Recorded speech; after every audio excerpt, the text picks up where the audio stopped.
Hello everyone. आज पनि duty जान तयार भइसक्यौँ। ड्युटी आज शुक्रबार चाहिँ साँझको 6 बजेदेखि 12 बजेसम्म हुन्छ। किधर जा रहे हो? चौक पे जा रहे हैं। चौक पे जा रहे हो? ड्यूटी पे नहीं जा रहे हो? घूमने जा रहे हैं। हमारे सुरेश सब ड्यूटी पे नहीं जा रहे हैं। देखो हम घूमने जा रहे हैं, बस घूमने जा रहे हैं। ढोटा चोर आ रहे हैं। ऐसे टिकटॉक बनाने लगा रहे हैं।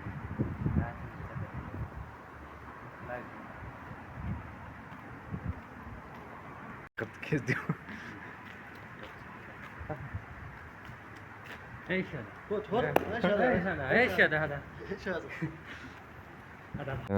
ड्युटीमा आएर एज अ पिस्तासु डिस्प्ले लिइरहेको छु।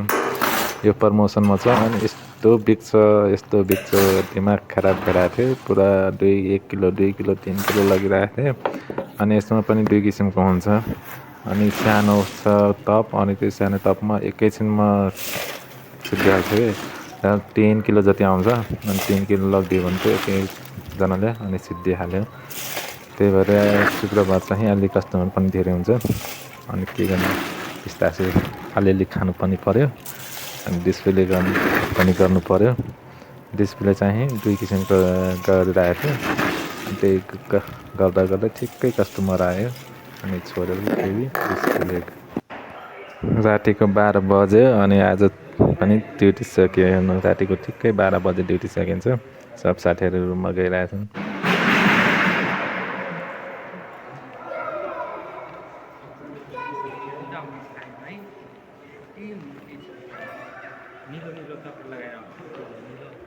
हामी 3 जना एउटै रुममा बस्ने साथीहरू।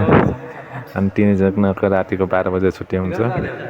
अनि कुरा गरिरहेछन् के गर्ने भनेर, कस्तो गर्ने भनेर। अन्त